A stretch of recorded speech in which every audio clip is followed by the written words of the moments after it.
முதலாவது தலைப்பை நான் சொல்லிடுறேன், அதுக்கப்புறம் வசனங்கள் எல்லாம் சொல்றேன். முதல் தலைப்பு என்ன தெரியுமா? ஆண்டவருக்கு நன்றி உள்ளவர்களாய் இருங்கள். Praise the Lord. ஆண்டவருக்கு எப்படி இருக்கணுமா? அப்படின்னா எப்படி இருக்க கூடாது? நன்றி இல்லாதவர்கள். நன்றி ரீசெண்டா சொல்றீங்க, நன்றி கெட்டவனா இருக்க கூடாது, நன்றி உள்ளவர்களாய் இருங்கள். Praise the Lord. யோபு ஒரு இடத்துல சொல்லுவாரு, என்ன சொல்லுவார் தெரியுமா? நான் நிர்வாணியாய் வந்தேன், நிர்வாணியா போவேன். அப்படின்னா என்ன தெரியுமா அர்த்தம்? நான் நிர்வாணியா வந்தேன், நிர்வாணியா போவேன். எனக்கு கொடுத்தது எல்லாமே கர்த்தர் தான். சுகமா இருக்கட்டும், பேலனா இருக்கட்டும், ஆரோக்கியமா இருக்கட்டும், குடும்பமா இருக்கட்டும், மனைவியா இருக்கட்டும், பிள்ளையா இருக்கட்டும், ரட்சிப்பா இருக்கட்டும், அபிஷேகமா இருக்கட்டும், வரமா இருக்கட்டும், சபையா இருக்கட்டும், வேதமா இருக்கட்டும், எல்லாத்தையும் கொடுத்தவர் கர்த்தர். கொடுத்தவருக்கு நன்றி உள்ளவர்களாய் இருங்கள். அல்லேலூயா. ஏன் தெரியுமா? நான் வந்ததே நிர்வாணியா, போறது நிர்வாணியா. இந்த பூமியில எனக்கு கொடுத்தது எல்லாமே பரத்திலிருந்து வந்தது. கொடுத்தவருக்கு நன்றி உள்ளவர்களா இருங்க. ஏன் பலத்தினால இல்லைங்க, கர்த்தருடைய கிருபையினால. Praise the Lord. கொடுத்தவருக்கு நன்றி உள்ளவர்களாய் இருங்கள். அல்லேலூயா. நம்ம ஆண்டவர் யார் தெரியுமா? லூக்கா 6ஆம் அதிகாரத்துல எடுக்க வேண்டாம். அவர் நன்றி அறியாதவர்களுக்கும் துரோகிகளுக்கும் என்னவா? நன்மை செய்கிறவர். இந்த வார்த்தையே அழகா இருக்கு பாத்தீங்களா? நன்றி அறியாதவர்களுக்கும் துரோகிகளுக்கும் நன்மை செய்கிறவராம் நம்ம ஆண்டவர். அப்போஸ்தலர் 10ல இன்னொரு வார்த்தை இருக்கு, நசரேனாகிய இயேசுவை தேவன் பரிசுத்த ஆவியினாலும் வல்லமையினாலும் அபிஷேகம் பண்ணினார். தேவன் அவருடனே கூட இருந்தபடியினால் அவர் நன்மை செய்கிறவராய் சுற்றி திரிந்தார். நம்ம ஆண்டவர் யார் தெரியுமா? நன்மை செய்கிறவர். அல்லேலூயா.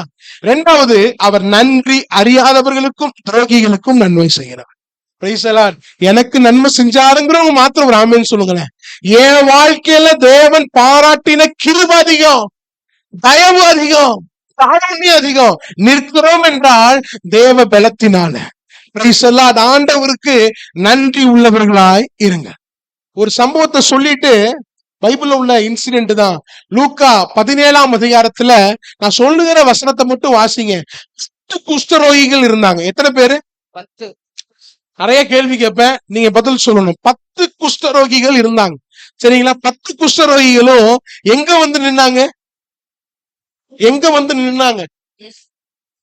இயேசு கிட்ட வந்து நிக்கிறாங்க. ஏங்க 10 குஷ்டரோகிகள் ஏன் இயேசுவிடம் வந்தார்கள்? அவரால மட்டும்தான் சுகம் கொடுக்க முடியும். 10 பேர் வந்து இயேசு கிட்ட நிக்கிறாங்க. நின்னோன்னு இயேசு என்ன தெரியுமா சொன்னாரு?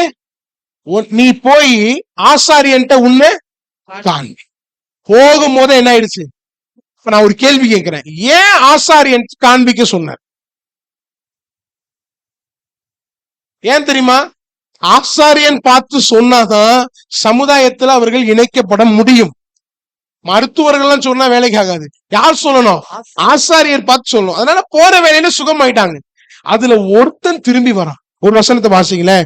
15-16 லூக்கா 17ஆம் அதிகாரம் 15-16 நல்லா கவனிங்க. தெய்வம் உங்களோட நிச்சயமா பேசுவாரு. வாசிங்க. அவர்களில் ஒருவன் தான் ஆரோக்கியமானதை கண்டு என்ன பண்ணனா?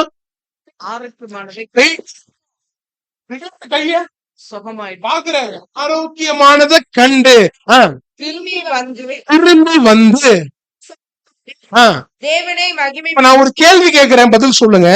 தெய்வம் திரும்பி வான்னு சொன்னாரா?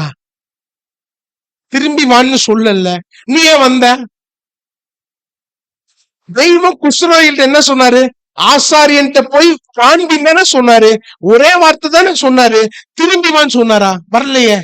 9 பேர் வீட்டை பக்கம் போயிட்டாங்கல்ல. இந்த ஒருத்தன் ஏன் திரும்பி வந்தான்? ஏன் தெரியுமா? லேவியராகமம் வீட்டுல போய் வாசிங்கன்னா தெரியும். 13-14ஆம் அதிகாரம் வாசிங்கன்னா தெரியும். இந்த குஷ்டரோகிகளை மக்கள் எப்படி நினைச்சாங்கன்னா பாவத்தின் தண்டனை என்று நினைத்தார்கள். இந்த குஷ்டரோகம் பாவத்தின் தண்டனை என்று நினைச்சாங்க. ரெண்டாவது, இவர்கள் ஊருக்குள்ள செல்ல என்ன இல்ல? அனுமதி. மூன்றாவது, குடும்பத்தோடு வாழ என்ன இல்ல? யோசிச்சு பாத்தீங்களா? குடும்பத்தோடு வாழ அருகதை இல்லையா? குடும்பத்தோடு வாழ அருகதை இல்லை. அவுட்டர்ல தனியா வாழணும், ஒரே மனுஷனா வாழணும். இப்போ ஒரு குஷ்டரோகி எய்தாப்புல வராருன்னு வச்சுக்குவோம். எய்தாப்புல ஒரு மனுஷன் வந்தானா இவர் எப்படி திரும்ப வருவாரு? முக்காடு போட்டுதான் வருவாரு. முக்காடு போட்டு சும்மா வந்துட்டு இருக்க மாட்டாரு. என்ன தெரியுமா செய்வார்? வாயை திறந்து அசுத்தன் அசுத்தன் அசுத்தன் என்று சொல்லிக்கிட்டே வருவாராம். யோசிச்சு பாத்தீங்களா? அடுத்தவன் அசுத்தன் சொல்றது வேதனை, தானே அசுத்தன்னு சொல்றது எவ்வளவு பெரிய வேதனை தெரியுமா? இந்த குஷ்டரோகி மனசுல எவ்வளவு பாரத்தோடு அசுத்தன் அசுத்தன் அசுத்தன் வருவாரு. எய்தாப்புல வரவன் அசுத்தன் வராண்டான்னு சொல்லி என்ன பண்ணுவான்? திரும்பி தெரிச்சு போயிருவான். இவ்வளவு வேதனை அந்த மனுஷன் நினைக்கிறான். இவ்வளவு வேதனையும் இயேசு கிட்ட போனனால இயேசு மாத்திட்டாருன்னு சொல்லி திரும்பி வந்து எவ்வளவு பெரிய பாக்கியம் தெரியுமாங்க? அல்லேலூயா. யாரும் சொல்லலங்க, யாருமே சொல்லல. நீ திரும்பி வான்னு சொல்லல, சுகமாயிட்டினா கண்டு திரும்பி வான்னு சொல்லல. இவனே அல்லேலூயா. யார் தெரியுமா ஆண்டவருக்கு நன்றி உள்ளவர்களா இருக்க முடியும்? யார் தெரியுமா இருக்க முடியும்? சொல்லுங்க பார்க்கலாம். கடந்ததை நினைக்கிறவன் தான் கர்த்தருக்கு நன்றி உள்ளவனா இருக்க முடியும். நம்ம பாட்டு பாடுவோம். என்ன பாட்டு தெரியுமா பாடுவோம்? கடந்து வந்த பாதைகளை திரும்பி பார்க்கிறேன், பாட்டுலாம் பாடுவோங்க. ஆனா கடந்ததை நினைக்கிறவன் தான் கர்த்தருக்கு நன்றி உள்ளவனா இருக்க முடியும். நான் நினைக்கிறேன் அந்த குஷ்டரோகி போகும்போதே நினைச்சிருப்பான், ஆண்டவரே எவ்வளவு வேதனை தெரியுமா ஆண்டவரே, மாற்றினது நீர்தான் அப்படின்னு சொல்லி திரும்பி வந்தான். 14வது வசனத்தை வாசிங்களேன். அவருடைய பாதத்தருகே என்ன விழுந்து அவருக்கு ஸ்தோத்திரம் செலுத்தினான். அவன் சாமாரியனா இருந்தான். இப்ப நான் ஒரு விளக்கம் சொல்றேன் பாருங்களேன். யாராவது ஒருத்தர் பாதத்துல விழுன்னு சொன்னாங்களா? ஸ்தோத்திரம் செலுத்துன்னு சொன்னாங்களா? இங்க வாரந்தோறும் 1/4 மணி நேரமோ 20 நிமிஷமோ போராட வேண்டியதா இருக்கு. ஸ்தோத்திரம் மோட்டிவேட் பண்ண வேண்டியதா இருக்கு. சில வார்த்தைகளை ஏத்த வேண்டியதா இருக்கு, சில வார்த்தைகளை குறைக்க வேண்டியதா இருக்கு. பீட்டை ஏற்ற வேண்டியதா இருக்கு, பீட்டை குறைக்க வேண்டியதா இருக்கு. பல பாடுகள் பட்டுட்டு இருக்கிறோம்ல. இவனை யாரும் சொன்னாங்களாங்க? பாதத்துல விழு, ஸ்தோத்திரம் செய்யணும். யாருமே சொல்ல. இங்க இருந்து வருது. உள்ளத்திலிருந்து நன்மையை ருசித்தவன், கர்த்தரை ருசித்தவன் கர்த்தருக்கு நன்றி உள்ளவனாய் இருப்பான். அல்லேலூயா. இன்னொரு வசனத்துல வாசிங்கன்னா தெரியும். 17 எடுத்து வாசிங்களேன். 17 பியூட்டிஃபுல்லா இருக்கும். 17 மாணவர்கள் 10 பேர் அல்லவா? எத்தனை பேரு? 10 பேர். மற்ற 9 பேர் எங்கே? ஆண்டவர் ரொம்ப தெளிவா இருப்பாரு. சரிங்களா? எத்தனை பேரு கரெக்டா கேட்கிறாரு பாத்தீங்களா? ஒரு நாளைக்கு 1000 பேரை பார்த்துட்டு இருப்பாரு. 10 பேர் தானே, மற்ற 9 பேர் எங்கேன்னு ஒரு கொஸ்டின் மார்க் இருக்குதா? அந்த கொஸ்டினுக்கு பதில் இந்த பைபிள் இருக்குதா? பதில் இருக்குதா? அடுத்த வசனத்துக்கு போங்க. பதிலே இல்ல. இயேசு கேட்ட கேள்விக்கு இந்த பகுதியில பதில் இல்ல. ஏன் தெரியுமா? நன்றி கெட்ட உலகம், நன்றி மறந்த உலகம். நன்றி கெட்ட மனிதர்கள், நன்றி மறந்த உலகம். இயேசுவின் கேள்விக்கு பதில் இல்ல. என்ன தெரியுமா கேள்வி கேட்கிறாரு? 10 பேர் இல்லையா? நீ வந்துட்ட, மற்ற 9 பேர் எங்க? 18வது வசனத்துல போட்டிருக்கு பாருங்க. தேவனை மகிமைப்படுத்துவதற்கு இல்ல அந்நியனே ஒழிய மற்றொருவனும் திரும்பி வர காணோமே. இது தேவனுடைய அங்கலாய்ப்பு. அவன் யாரா? அந்நியனாங்க. அந்நியனே தேவனை மகிமைப்படுத்துவானா? நீங்கள் நானும் இல்ல. என் வாழ்க்கையை நான் எப்படி தேவனுக்கு மகிமையா வாழணும் யோசிச்சு பாருங்க. அந்நியனே இயேசு கிட்ட திரும்பி வந்து முகங்குப்புற விழுந்து ஸ்தோத்திரம் செய்து சாஷ்டாகமா விழுந்து இயேசுவே உமக்கு நன்றின்னு சொல்லி சாட்சியா வாழ்வானா? அவனே செய்வானா? நீங்களும் நானும் பிள்ளைங்க. ஏன் தேவனை எவ்வளவு மகிமைப்படுத்தணும் யோசிச்சு பாருங்களேன். தேவனுக்கு எப்படி நன்றி உள்ளவர்களா இருக்கணும். அல்லேலூயா. கடந்ததை நினைக்கிறவன் தான் தேவனை ஸ்தோத்திரம் பண்ணுவான். அல்லேலூயா. இஸ்ரவேல் ஜனங்கள் 430 வருஷம் எகிப்துல அடிமைத்தனமா இருந்தாங்க. எத்தனை வருஷம்? இப்ப நான் கேக்குறேன், மோசே 40 வருஷம் எங்க இருந்தாரு? எகிப்துல இருந்தாரு. 40 வருஷம் எங்க இருந்தாரு? வனாந்தரத்துல இருந்தாரு. 80 வருஷம் ஆயத்தம் எதற்கு தெரியுமா? இஸ்ரவேல் ஜனத்தை மீட்பதற்கு. அல்லேலூயா. 80 வருஷம் ஆயத்தம் இஸ்ரவேல் ஜனத்தை மீட்பதற்கு. முதல் பாயிண்ட். இரண்டாவது, 10 வாதைய தேவன் கொடுத்தார். எதற்கு தெரியுமா? இஸ்ரவேல் ஜனத்தை மீட்பதற்கு. ஐயா, இவ்வளவு செஞ்சு இந்த ஜனத்தை மீட்டாரு. சும்மா வெறுங்கையோடலாம் அந்த ஜனம் வரல, மிகுந்த பொருட்களோட இருந்துச்சான். அதான் என்ன தெரியுமா அர்த்தம்? பொண்ணு மாமியார் வீட்டுக்கு போகும்போது சீதனத்தோட போற மாதிரி இவர்கள் எகிப்துல இருந்து வெளியில வரும்போது பொருட்களோடு வந்தாங்க. இந்த ஜனம் எல்லாத்தையும் மறந்துருச்சு. எரிகோ வந்து நிற்கிறது, அங்க விடுதலை கொடுக்கிறார். செங்கடல் முன்னாடி நிக்கிறாங்க, அங்க விடுதலை கொடுக்கிறாரு. வானத்துல இருந்து மண்ணா வருது, புசிக்கிறாங்க. காடைகள் வருது, நல்ல மூக்கல வர மாதிரி சாப்பிடுறான். ஆனா தேவனை பார்த்து கேள்வி கேட்கிறான். ஆண்டவர் சொல்றாரு, இந்த ஜனம் நன்றி கெட்ட ஜனம், எனக்கு இந்த பட்டம் வரவே கூடாதுங்க. ஏன் தெரியுமா? என் வாழ்க்கையில எல்லாம் கொடுத்தது கர்த்தர் தான். கொடுத்தவருக்கு நான் நன்றியா இருக்கணும். எனக்கு கொடுத்த பிள்ளையா இருக்கட்டும், எனக்கு கொடுத்த புருஷனா இருக்கட்டும், கொடுத்த ஸ்தானமா இருக்கட்டும், கொடுத்த பொருளா இருக்கட்டும், எல்லாவற்றிற்கு மேலாக அவர் கொடுத்த ரட்சிப்பா இருக்கட்டும், அபிஷேகமா இருக்கட்டும், வரமா இருக்கட்டும், கொடுத்தவருக்கு நன்றி உள்ளவர்களாய், நன்றி கெட்டவர்களாய் அல்ல, நன்றி உள்ளவர்களாய் அல்லேலூயா இருக்கணும். இஸ்ரவேல் ஜனத்தை மாதிரி இருக்க கூடாது. அந்த அந்நியனை போல, பேர் தெரியாதுங்க, அவனுக்கு ஒரு பேர் என்ன தெரியுமா? குஷ்டரோகி. அவ்வளவுதான். அந்த குஷ்டரோகி போல, சுகமான குஷ்டரோகி போல, நன்றி மறக்காத குஷ்டரோகி போல இந்த பெத்தேல் சபை விசுவாசிகள் இருக்கணும். பிரைஸ் தி லார்ட், அல்லேலூயா. கர்த்தருடைய நாமம் மகிமைப்படட்டும். இன்னொரு காரியத்தை நான் கேட்கிறேன், பதில் சொல்லுங்க. இயேசு இந்த பூமியில வாழ்ந்த போது இயேசுவிடம் இருந்து நன்மையை பெற்றவர்களுடைய எண்ணிக்கை அதிகம். கரெக்டா? இயேசு இந்த பூமியில வாழ்ந்த போது இயேசுவிடம் இருந்து நன்மை பெற்றவங்களுடைய எண்ணிக்கை எண்ணவே முடியாத அளவுக்கு அதிகம். ஆனா சிலுவையில தொங்கும் போது என்ன கூடியவர்கள் தான் அங்க நின்னாங்க. இந்த நன்மையை பத்ததெல்லாம் எங்க போச்சு? எங்க போச்சுங்க? 5000 அப்பம் சாப்பிட்ட புருஷர்கள் எங்க போனாங்க? பொண்டாட்டி பிள்ளையெல்லாம் கணக்கே எடுக்கல. 5000 அப்பம் சாப்பிட்ட புருஷர்கள் எங்க போனாங்க? எங்க போனா?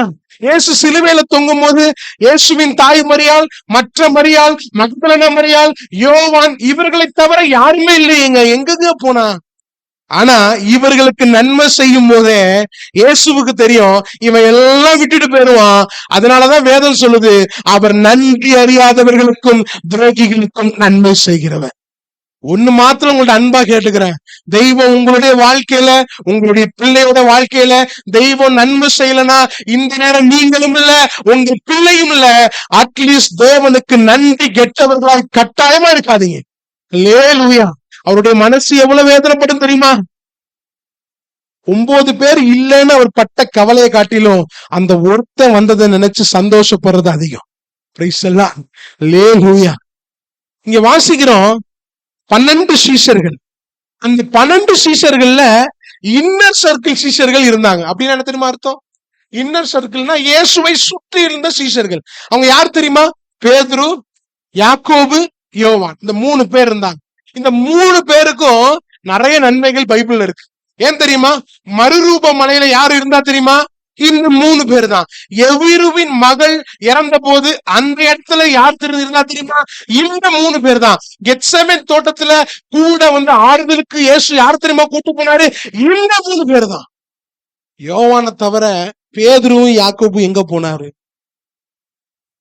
3 பேர் தானே. மறுரூப மலையில இருந்து கெத்செமனே தோட்டம் வரைக்கும் எல்லா சீஷர்கள் 12 பேர் இருந்தாலும் மீதி 9 பேரை விட்டுட்டு இந்த 3 பேரை கூடவே வச்சிருந்தாரு. எங்க போனாங்க? விட்டுட்டு ஓடிட்டாங்கல்ல. ஒருத்தன் தான், அந்த யோவான் தான். யோவான் மட்டும்தான் சிலுவைக்கு முன்னாடி நிக்கிறாரு. ஏன் காரணம்? மற்றவர்கள் போயிட்டாங்க, விட்டுருங்க. இவர் நிற்க காரணம் என்ன? யோவான் இயேசு சிலுவைக்கு முன்னாடி நிக்கிறாரு. காரணம் என்னங்க? என்ன தெரியுமா காரணம்? அவன் பேர் என்ன தெரியுமா? யோவானு. ஆனா இன்னொரு பேர் என்ன தெரியுமா? இயேசுவின் அன்பின் சீஷன். அல்லேலூயா. இன்னொரு பேர் இருக்கு தெரியுமா? மார்வெலஸ் சாய்ந்த சீஷன். நான் அதை எப்படி சொல்லுவேன்? இயேசுவின் இதய துடிப்பை அறிந்த சீஷன். அல்லேலூயா. உட்கார்ந்து ஜெபம் பண்ணிட்டு இருந்தேன், ஆண்டவரே உங்க இதய துடிப்பை அறியணும். கண்டிப்பா அறிஞ்சிருப்பானா? சாஞ்சு எல்லா சீஷர்களும் 11 பேரும் 8ஆம் மார்க்ல நிக்கிறாங்க. ஆனா அந்த ஒருத்தன் இயேசுவின் மார்புல சாய்ந்து இயேசுவோட ஆட்பீட் எல்லாம் கேட்டுட்டு அவருடைய விருப்பத்தெல்லாம் உணர்ந்துட்டு, அதனாலதான் ஐயா யார் விட்டு போனாலும் நான் உங்களை விட்டு போக மாட்டேன். பிரைஸ் தி லார்ட், அல்லேலூயா, அல்லேலூயா. நன்றி உள்ள சீஷன். யார் தெரியுமா ஆண்டவருக்கு நன்றி உள்ளவர்களா வாழ முடியும்? இயேசுவை நேசிக்கிறவனாலதான் வாழ முடியும். ஆமே. 2 பாயிண்ட் சொன்ன. முதல் பாயிண்ட், கடந்ததை நினைக்கிறவன் தான் ஆண்டவருக்கு நன்றி உள்ளவர்களா வாழ முடியும். 2வது, தேவனை நேசிக்கிறவன் தான் ஆண்டவருக்கு நன்றி உள்ளவனா வாழ முடியும். அப்ப ஆண்டவரை நேசிக்காதவனால வாழ முடியாது. ஆண்டவரை நேசிக்கலனா ஆண்டவருக்கு நன்றி உள்ளவர்களா வாழ முடியாது. Praise the Lord. Hallelujah. அநேக விசுவாசிகள் ஏன் பின்மாற்றத்துல போறாங்க தெரியுமா? ஆண்டவரை நேசிக்கல. Hallelujah. ஏன் போறாங்க தெரியுமா? ஆண்டவரை நேசிக்கல.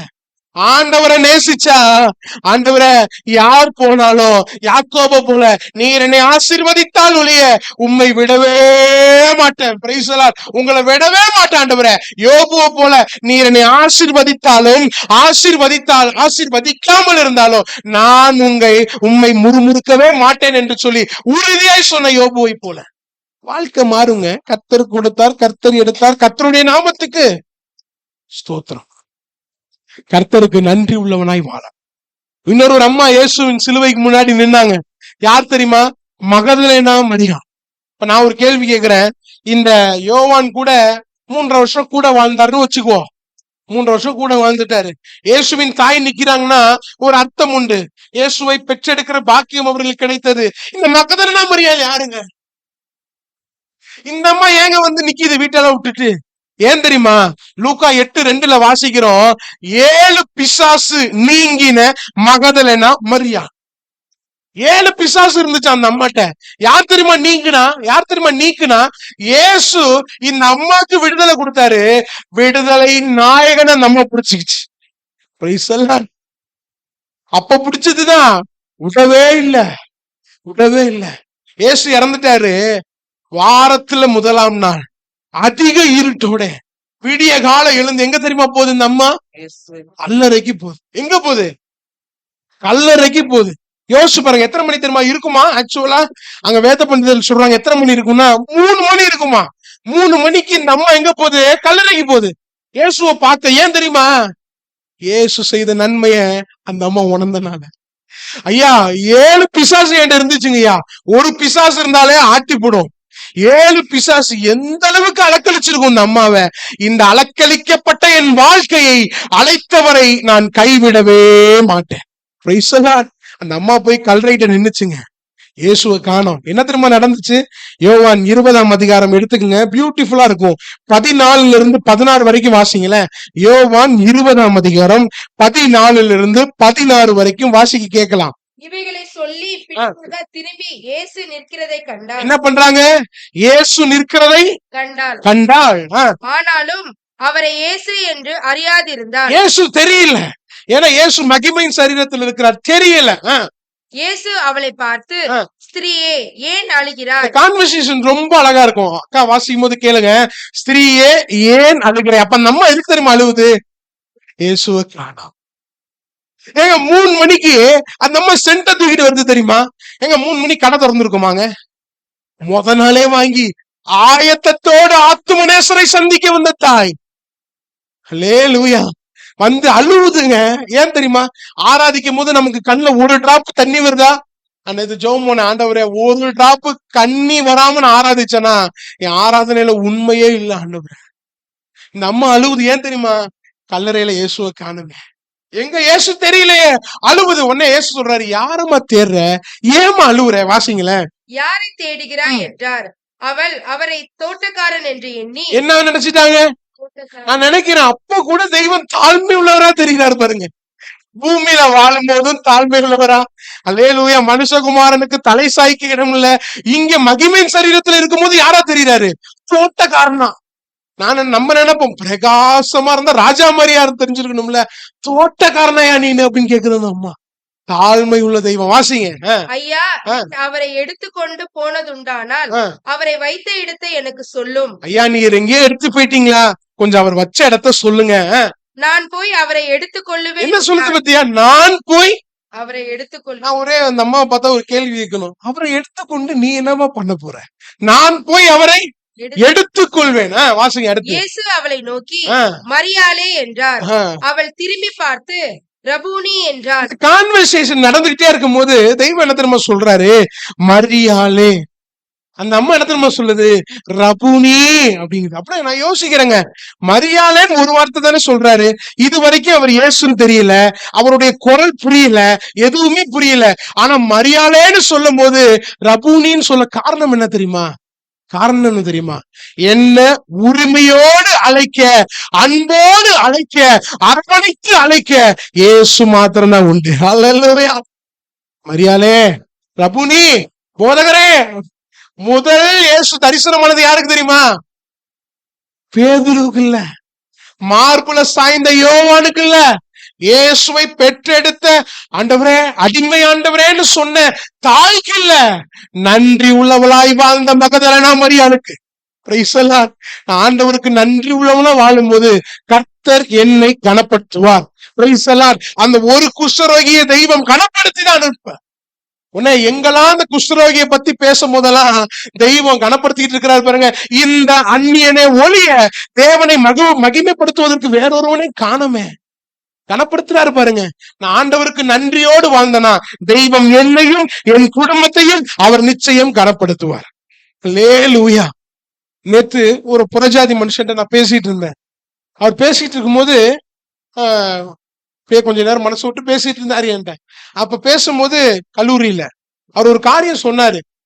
ஆரம்ப நாட்கள்லாம் இருந்த அன்பெல்லாம் இப்ப இருக்க மாட்டேங்குது சார் அப்படின்னாரு. ஆரம்ப நாட்கள்ல இருந்த அன்பு, ஒரு பெத்தவங்க பிள்ளைங்களுக்கா இருக்கட்டும், ஒரு பிள்ளைங்க பெத்தவங்களுக்கா இருக்கட்டும், இருந்த அன்புகள்லாம் இப்ப இருக்க மாட்டேங்குதுன்னு ஒரு காரியத்தை அவர் சொன்னார். சொல்லும் போது நான் உடனே அவர்கிட்ட சொன்னேன், பைபிள்ல இந்த மாதிரி ஒரு வசனம் இருக்குது. என்ன வசனம்னா, கடைசி காலத்துல அநேகருடைய அன்பு தனிந்து போவோம். அவர் என்ற ஒரு காரியத்தை சொன்னார். என்ன சொன்னாருன்னா, கடைசி காலத்துல அநேகருடைய அன்பு தனிந்து போவோம். அதுக்கு காரணம் என்ன தெரியுமா சார்? இதுதான் சார் காரணம்னாரு. அவர் சொன்னாரு, இதுதான் சார் காரணம். ஏன்னா மனுஷன் பேசுறதே இல்ல. என்ன தெரியுமா பண்ணிட்டு இருக்கிறோம்? எனி டைம் தேய்ச்சிக்கிட்டே இருக்கிறோம், உட்காந்துக்கிட்டு தேய்ச்சிக்கிட்டே இருக்கிறதுனால கடைசி காலத்துல அநேகருடைய அன்பு தனிச்சு போகுது. நான் யோசிச்சு பார்த்தேன் வர வழியில, இது ஒரு போர்ஷன்ல உண்மைதான். மனுஷன் பேசவே மாட்டேங்கிறாங்க, பாத்தீங்களா? பேசவே மாட்டேங்கிறாங்க. யாராவது போன் நோண்டும் போது பேசினா கோபம் வேற வருது, பாத்தீங்களா? பிசாசு எப்பயுமே நன்மை செய்யற மாதிரி தீமை செஞ்சிருவான். கல்ல கொண்டு வந்து அப்பமாகும்படி செய்யும். அப்ப இயேசு பசியா இருக்கிறாரு, அவரை சாப்பிட வைக்கிற மாதிரி வரான், நன்மை செய்யற மாதிரி வரான். ஆனா அவன் பின்னாடி எப்படி இருப்பான்? அவன் கிண்டிங் ஃபெல்லோ. அவனுடைய தந்திரம் நமக்கு தெரியணும், அவன் தீமை செய்வான். இங்க என்ன தெரியுமா? போன் நல்லது கொடுக்குற மாதிரி கொடுத்தான், இதுல எல்லாத்தையும் சர்ச் பண்ணிக்கலாம், நீங்க அறிவை வளர்த்துக்கலாம், அந்த மாதிரி கொடுத்துட்டு இதை யூஸ் பண்றவனெல்லாம் அழிவை நோக்கி கொண்டு போயிட்டு இருக்கிறான். எவனா ஒருத்தர் நல்லதுக்கு பயன்படுத்திட்டு இருக்கிறானா? எல்லாம் உட்கார்ந்துகிட்டு ரீல்ஸ் பாக்குறது, மாமியார் மருமக சண்டைய பாக்குறது, அடுத்து இதை பார்த்துட்டு ஓ நம்மளும் இப்படித்தான் நடக்கணும் போல இருக்குன்னு புரிஞ்சுக்கிறது, இந்த மாதிரியே தான் இருக்கிறானே ஒழிய எவனாச்சும் ஒருத்தன் நல்லா பயன்படுத்துறானா? சிந்திச்சு பாருங்க. ஏன் இதை சொல்ல வரேன்னா, கடைசி காலத்துல இருக்கிறோம், அன்பு தனிந்து போது. தேவன் மேல உள்ள அன்பு தனியவே கூடாது. எப்ப தெரியுமா அந்த அன்பு வரும்? அவர் என்னை மன்னித்ததை நான் உணர்ந்தனா அந்த அன்பு தன்னால வரும். பைபிள் அப்படி ஒரு அம்மா இருக்கிறாங்க. அந்த அம்மாக்கு பேர் தெரியாது, ஊரில் இருந்த பாவின்னு ஒரு பேர் வச்சிருக்கு பைபிள். என்ன பாவி தெரியுமா? ஊரில் இருந்த பாவி. நம்ம இன்னொரு மாத்தி சொல்லுவோம், ஊரறிந்த பாவின்னு சொல்லுவோம். ஊரில் இருந்த பாவி. சீமோன் அப்படிங்கிற ஒரு வீட்டுக்கு இயேசுவை சாப்பிட கூப்பிடுறாங்க. சரிங்களா? அடிக்கடி நம்ம டேவிட் சாப்பிட கூப்பிடுவார். அந்த மாதிரி சீமோன் அப்படிங்கிற வீட்டுக்கு சீமோனுடைய வீட்டுல இயேசுவை சாப்பிட கூப்பிடுறாங்க. இயேசு போறாரு, சீஷர்கள் போறாங்க. அங்க இந்த அம்மா வந்து நின்னுச்சு. இந்த அம்மா வந்து நின்னோட என்ன தெரியுமா பண்ணுச்சு? இயேசுவோட பாதத்துல விழுந்துருச்சு, கண்ணீர் சிந்துச்சு. கண்ணீர் சிந்தோடனே தொடக்கணும் தானே, இயேசுவோட பாதமே கண்ணீரால நினைஞ்சிருச்சு. உடனே எதை வச்சு தெரியுமா தொடச்சிச்சு? தலைமுடியை எடுத்து இயேசுவின் பாதத்தை அந்த அம்மா தொடச்சிச்சு. தொடச்ச உடனே என்ன தெரியுமா பண்ணுச்சு? முத்தம் கொடுத்துச்சு. இயேசுவின் பாதத்துல முத்தம் கொடுத்த உடனே அதுக்கப்புறம் என்ன தெரியுமா செஞ்சிச்சு? பரிமள தைலத்தை எடுத்து பூசினுச்சு. உடனே சீமோன் சொல்றாரு, உணவு சாப்பிட கூப்பிட வந்த சீமோன் சொல்றாரு, இவர் மாத்திரம் உண்மையான தீர்க்கதரிசியா இருந்திருந்தா இந்த அம்மா விபச்சாரின்னு இந்த என்ன தெரிஞ்சிருக்கோம், இயேசுவுக்கு தெரிஞ்சிருக்கோம். இவர் வந்து ஃபால்ஸ் ப்ராபர்ட் அப்படின்னு சொல்லிட்டாரு. இயேசு அவருடைய நினைவை அறிந்து ஒரு காரியம் சொன்னார் தெரியுமா? நீங்க தான் பதில் சொல்லணும். என்ன காரியம்னா, 2 பேர் இருந்தாங்க. ஒருத்தனுக்கு 50 வெள்ளிக்காசு, இன்னொருத்தனுக்கு 500 வெள்ளிக்காசு. 2 பேராலையும் கடனை அடைக்க முடியல. உடனே ஓனர் என்ன பண்ணிட்டாரு? 2 பேரையும் மன்னிச்சு விட்டுட்டாரு. 2 பேரையும் மன்னிச்சு விட்டுட்டாரு. 2 பேத்துல யாரு அதிகமா இயேசுவை நேசிப்பான், அந்த ஓனரை நேசிப்பான்னு ஒரு கேள்வி கேட்கிறார். இந்த கேள்விக்கு நீங்க பதில் சொல்லுங்க. 50 வெள்ளிக்காசு மன்னிக்கப்பட்டவனா, 500 வெள்ளிக்காசு மன்னிக்கப்பட்டவனா? 500 கிடைக்கும். 500 வெள்ளிக்காசு தானே. கரெக்டா சொல்லிட்டான், அவனும் கரெக்டா சொல்லிட்டான். உடனே தெய்வம் ஒரு வார்த்தை சொல்றாரு. யோவான் 7ஆம் அதிகாரத்துல 47 எடுத்து வாசிங்களேன். சாரி, லூக்கா 7ஆம் அதிகாரம் 47. லூக்கா 7ஆம் அதிகாரம் 47வது வசனம்.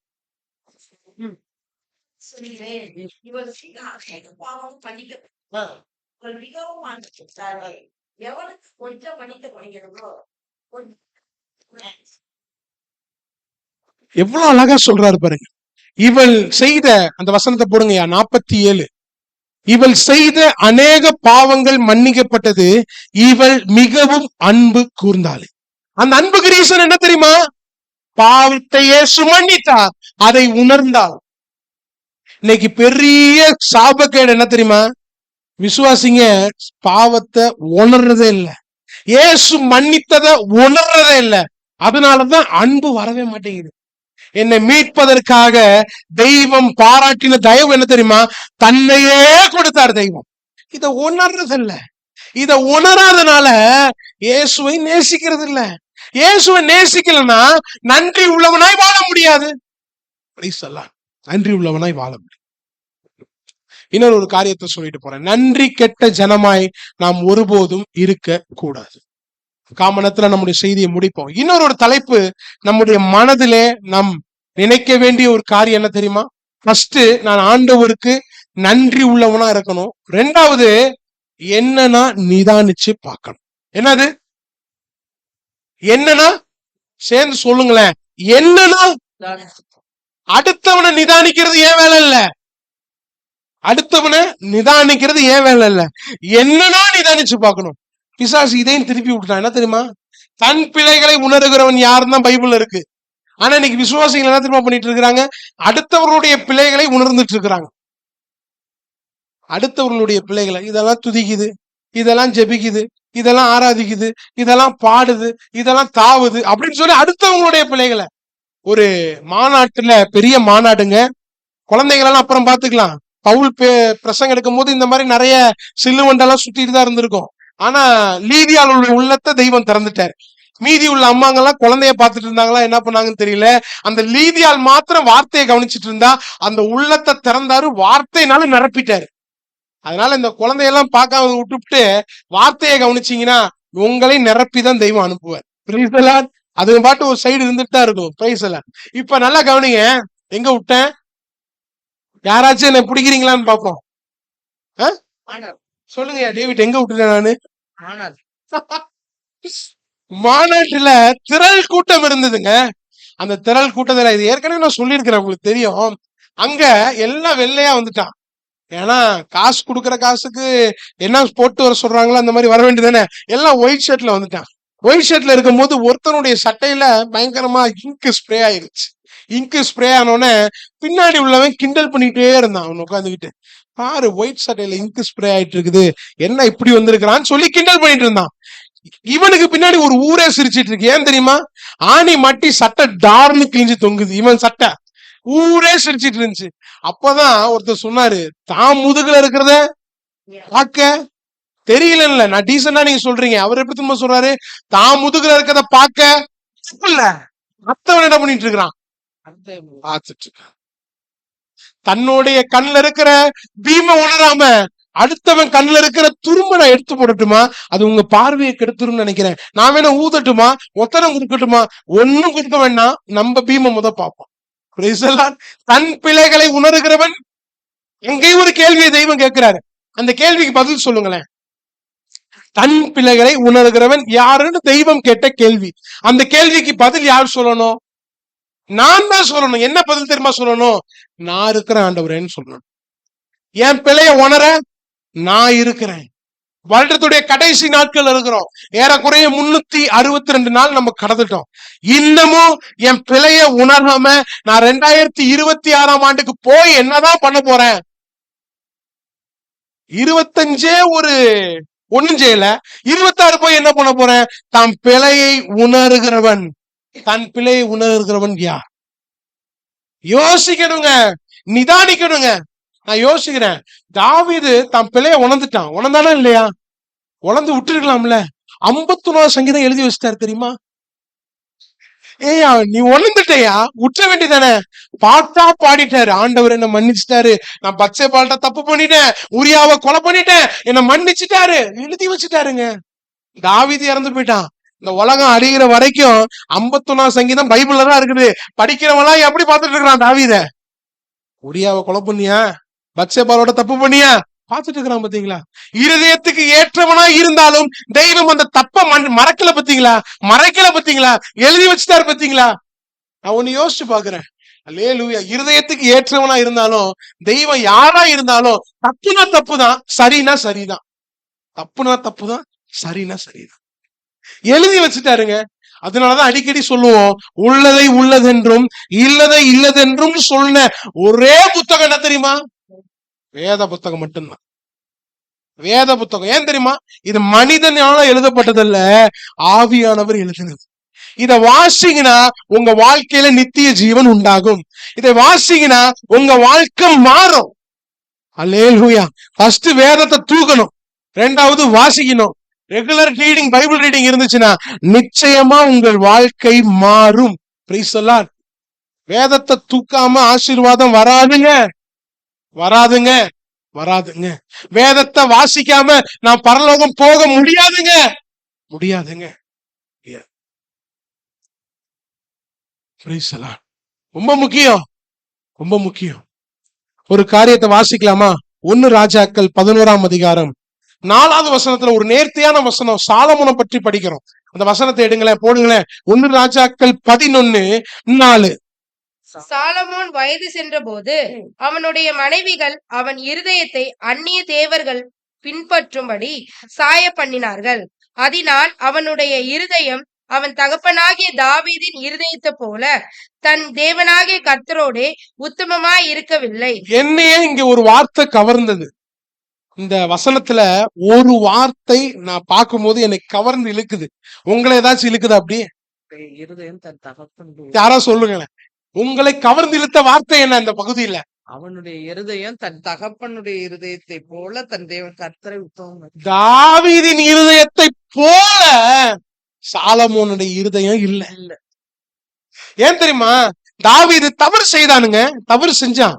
என்ன தெரியுமா பண்ணா? பத்சேபாளோட பாவம் செய்தான், புள்ளைய பத்துக்கிட்டான், உரியாவை கொலை பண்ணிட்டான், தப்பு செஞ்சு விட்டு 2 வருஷம் கமுக்கமா இருந்தான். வேத பண்டிதர்கள் சொல்றாங்க 2 years அப்படியே அமைதியா இருந்தான், தவறு அறிக்கை செய்யாமலே. நாத்தான் வந்த போது தவறை உணர்த்தின பிறகு அவன் என்ன தெரியுமா பண்ணா? நீ என்ன சொல்றது, நான் என்ன கேட்கறதெல்லாம் சொல்லல, உடனே சப்மிட் பண்ணி, ஆண்டவரே என்ன மன்னிக்க ஆண்டவரே, தன் பாவத்தை உணர்ந்து அறிக்கையிட்டான். ஆண்டவர் சொல்றாரு, தாவீதின் இருதயத்தை போல சாலமோனுடைய இருதயம் இல்ல. சாலமோனே, தென் தேசத்து ஸ்திரீ வந்து சொன்னா, சாலமோனை போல இந்த பூமியில யாரும் இல்ல. அந்த அளவுக்கு தேவன் ஞானத்தை கொடுத்தார், கேட்காத செல்வத்தை கொடுத்தார், எல்லாத்தையும் கொடுத்தார். நீ ஆண்டவருக்கு நன்றி உள்ளவனா நடந்திருக்கணுமா, நடந்திருக்க கூடாதா? ஆனா நீ என்ன தெரியுமா வந்த? தான் நிலைய உணரவே இல்லை. 700 மனைவி 300 எப்படி மெயின்டைன் பண்ணானே தெரியல.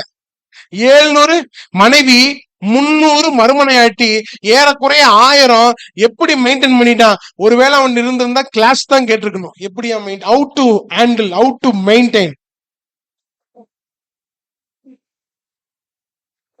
ஒவ்வொரு மனைவிகளும் தன்னுடைய தெய்வர்களை பின்பற்றும்படி என்ன பண்ணிட்டாங்க? இழுக்கிறாங்க. இவன் எதிரமா பண்ணிட்டான், சாஞ்சிட்டான். ஏன் தெரியுமா? ஏன் சாஞ்சான் தெரியுமா? மனைவியாச்சே. இவன் எங்க சாஞ்சிருக்கணும்? கர்த்தர்கிட்ட சாஞ்சிருக்கணும். எங்க தெரியுமா சாஞ்சிட்டான்? மனைவிட்ட சாஞ்சிட்டான். ஐயா, யார்கிட்ட தெரியுமா சாயணும்? தேவன்கிட்ட தான் சாயணும். Praise the Lord. மனைவிட்ட சாயணும். அந்த 700 மனைவிகள் யார் தெரியுமா? எல்லாம் எகிப்தில் உள்ளவங்க, அந்நிய தெய்வத்தை ஆராதிக்கிறவங்க. சாஞ்சுட்டான், சாஞ்சுட்டான். உடனே ஆண்டவர் சொல்றாரு, டேவிட்ட போல நீ இல்லடா. Praise the Lord. இந்த வார்த்தை டேவிட் இல்ல, தாவீது இல்ல. ஆனா தாவீதை கனப்படுத்துகிறார். டேய், தாவீத போல நீ இல்லடா சாலமோனே, நீ தாவீத போல இல்ல சாலமோனே. உன்னை எப்படி நினைச்சேன், ராஜ்ய பாரத்தை உனக்கு கொடுத்தேன், ஆனா நீ எனக்கு உண்மையாலே சாலமோனே, சாலமோனே. Praise the Lord. அல்லேலூயா. உத்தமனாய் இருக்கவில்லைன்னு வேதம் போட்டிருக்கு. என்ன தெரியுமா காரணம்? தான் நிலைய உணரல, தன் பாவத்தை உணரல, நம்மை பாவம் இல்லை என்று சொல்வோமே, ஆனால் நம்மை நாமே வஞ்சிக்கிறவர்களா இருப்போம். சத்தியம் நமக்குள் இராது என்று வேதத்துல வாசிக்கிறோம். என்ற பாவம் இல்லைன்னு சொல்ல முடியுமாங்க? தினமும் பாவம் இருக்கு. ஏதோ ஒரு பாவம் செய்து கொண்டுதான் இருக்கிறோம். சிந்தையினாலேயோ, பார்வையினாலேயோ, பேச்சினாலேயோ, செயல்னாலேயோ ஏதோ ஒரு பாவம் நம்முடைய வாழ்க்கையில இருக்கு. அந்த பாவத்தை உணர்ந்து அறிக்கை செய்ய வேண்டும். தன் பாவத்தை மறைக்கிறவன் அப்படின்னா என்ன அர்த்தம்? பதில் சொல்லுங்க. வாழ்வடைய மாட்டான்னா என்ன அர்த்தம்? தேவனுடைய வாயிலிருந்து இந்த வார்த்தை வருதுங்க. யார் தெரியுமா எழுதுறான்? சாலமோன் தான் எழுதுறான். இந்த வார்த்தை எழுதுறது யார் தெரியுமா? சாலமோன். அறிவு இல்ல பத்தீங்களா? தன் பாவத்தை மறைக்கிறவன். பிரசங்கி எழுதுறது யார் தெரியுமா? சாலமோன். காலம் போனதுக்கு அப்புறம் மாயை மாயை மாயை, என்னையா பிரயோஜனம்? என்னையா பிரயோஜனம்? ஓ இருதயம் தாவீதின் இருதயத்தை போல இல்ல. தாவீதா இருந்த இடத்துல பண்ணிருப்பான், வேதனை பட்டிருப்பாரு, அத பாட்டாவே பாடி வச்சிருப்பாரு. சங்கீதம் 51 8 லைன் போட்டிருக்கு. பத்சேபாளிடத்தில் தாவீது பாவத்துக்குட்பட்ட பின்பு பாடின சங்கீதம் டிக்ளேர் பண்றாருங்க உலகத்துக்கு. நான் பாவம் செஞ்சேன், என்னை தெய்வம் மீட்டா. எவ்வளவு பேர் டிக்ளரேஷன் தெரியுமா? பாவத்தை மறைக்கதான் பார்ப்போம். அதனாலதான் வாழ்க்கையில ஆசீர்வாதமே இல்ல. மனுஷன்ட்ட மறைக்கிறது தப்பு இல்லைங்க, தேவன்கிட்ட மறைப்போம் பாருங்க. அவருக்கு எதுவும் தெரியாத மாதிரி, நம்ம மறைஞ்சு வாழ்ற மாதிரி. ஐயோ ஐயோ,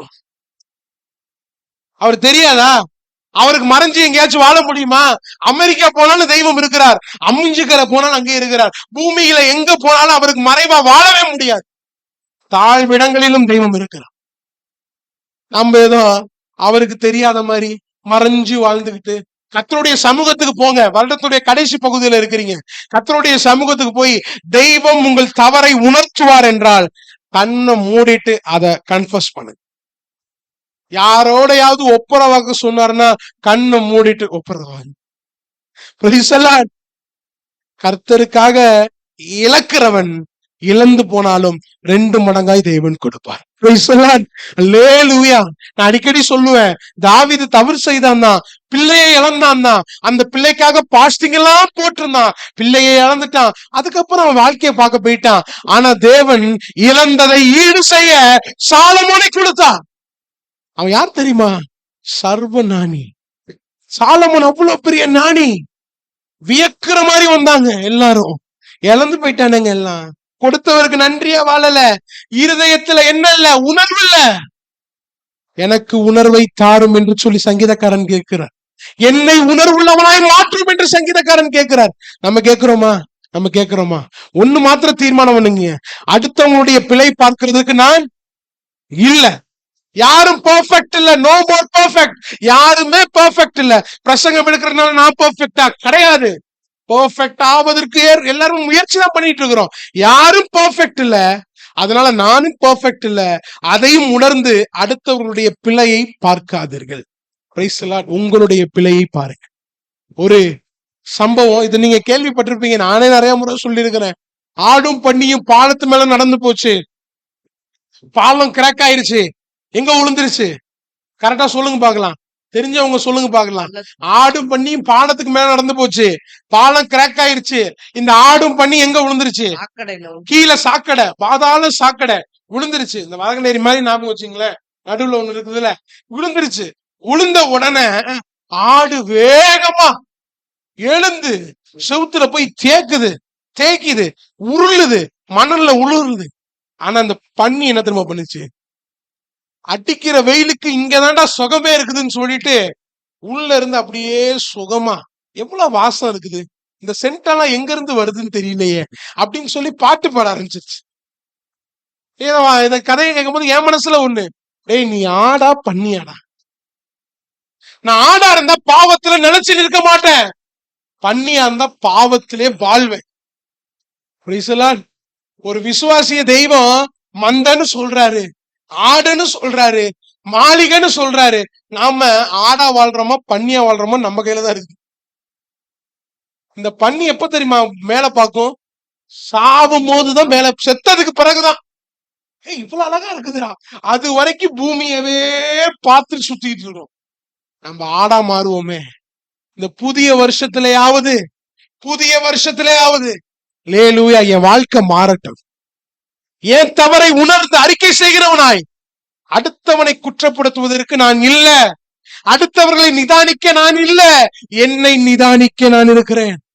அல்லேலூயா. சிம்சோன் தெலீலாளுடைய மடியில படுத்திருக்கிறாங்க, ஆனா தப்புன்னு தெரியல. தெரியுமா? ஏன் தெரியுமா? என்ன காரணம்? அவ்வளவுதான், உணர்வு இல்ல.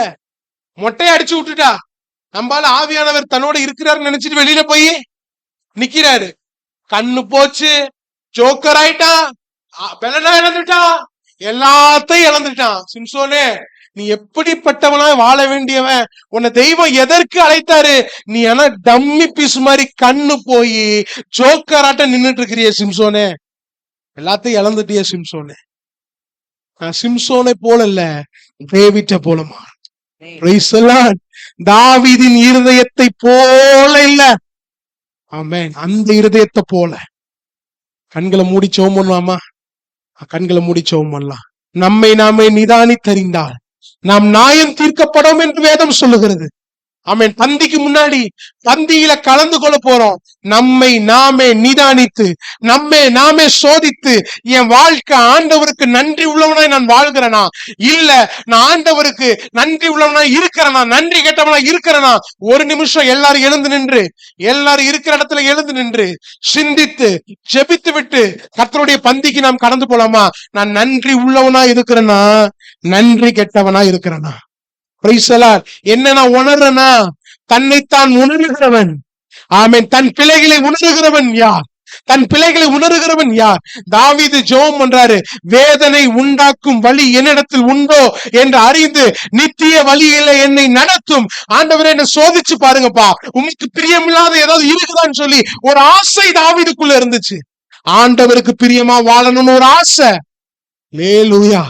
தாவீதை போல நம்ம வாலிபர்களுக்குள்ள அந்த ஆசை வரட்டும். சிம்சோனை போல வேண்டாம், சாலமோனை போல வேண்டாம். சிம்சோன் ஜோக்கரா மாறிட்டான், சாலமோனு கேள்வியா குறியா வாழ்க்கை முடிந்தது. நம்மை நாமே நிதானித்தறிவோம், நம்மை நாமே நிதானித்தறிவோம். எல்லாரும் வாய்களை திறந்து ஒரு நிமிஷம் என்ன மன்னிங்கன்னு சொல்லி கேட்கலாமா? என்ன மன்னிங்கன்னு சொல்லி இந்த நேரம் ஒரு பாக்கியமான நேரமாய் நினைத்து தன் பாவத்தை அறிக்கையிடுகிறவன் வாழ்வடைய மாட்டான்.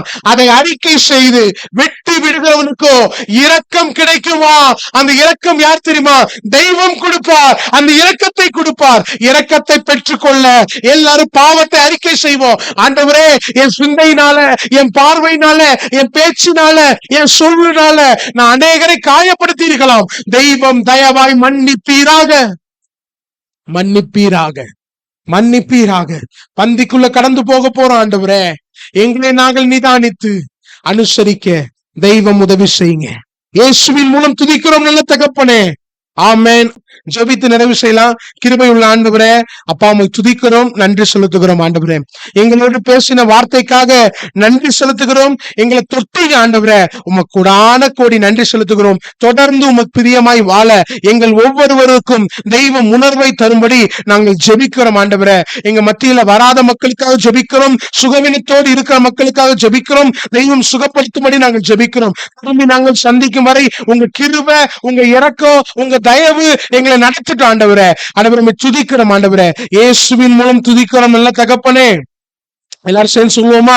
என் ஆத்துமாவே கர்த்தரை ஸ்தோத்திரி, என் முழு உள்ளமே கர்த்தருடைய பரிசுத்த நாமத்தை ஸ்தோத்திரி. என் ஆத்துமாவே கர்த்தரை ஸ்தோத்திரி, கர்த்தர் செய்த சகல உபகாரங்களை ஒரு நாளும் மறவாதே.